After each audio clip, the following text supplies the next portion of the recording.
Je suis un interprète, c'est-à-dire qu'on me confie soit un dessin, soit une pierre, soit une thématique. Mon travail, c'est d'amener cette idée-là à la vie.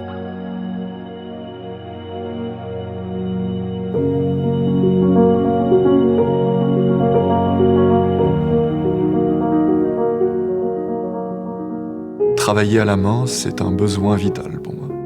C'est ma passion, c'est une grosse part de ma vie aussi. Je suis sculpteur dans le domaine de la création haute joaillerie pour la maison Chopard. J'ai besoin de faire surgir de la matière un bijou, ou bien une sculpture, ou une forme. Je crois vraiment que quand je sculpte un bijou, j'y mets toute ma personne. C'est-à-dire que quand il y a une sculpture animalière, par exemple, un peu rocambolesque ou acrobatique à faire, je deviens le personnage, je deviens l'animal. Je recherche l'angle, la posture idéale, la plus suggestive, la plus énergique, la plus dansante, la plus gracieuse, pour essayer de retranscrire, de faire transpirer une émotion. Dans notre maison, rien n'est figé. C'est une œuvre collective et je me nourris de toutes les opinions qui peuvent graviter autour de moi.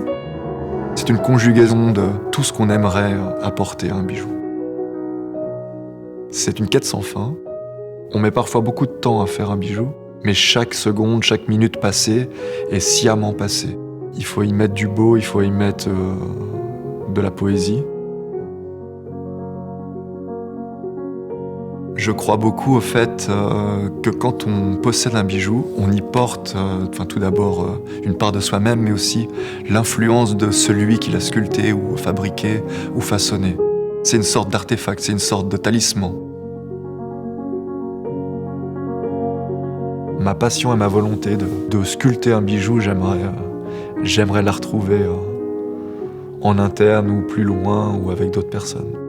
Parce qu'avec tous les progrès technologiques que l'on fait, j'ai l'impression que l'artisanat s'efface. Et pour moi, sculpter un bijou pour la maison Chopard, c'est maintenir éveillée cette flamme de l'artisanat qui ne doit absolument pas s'éteindre.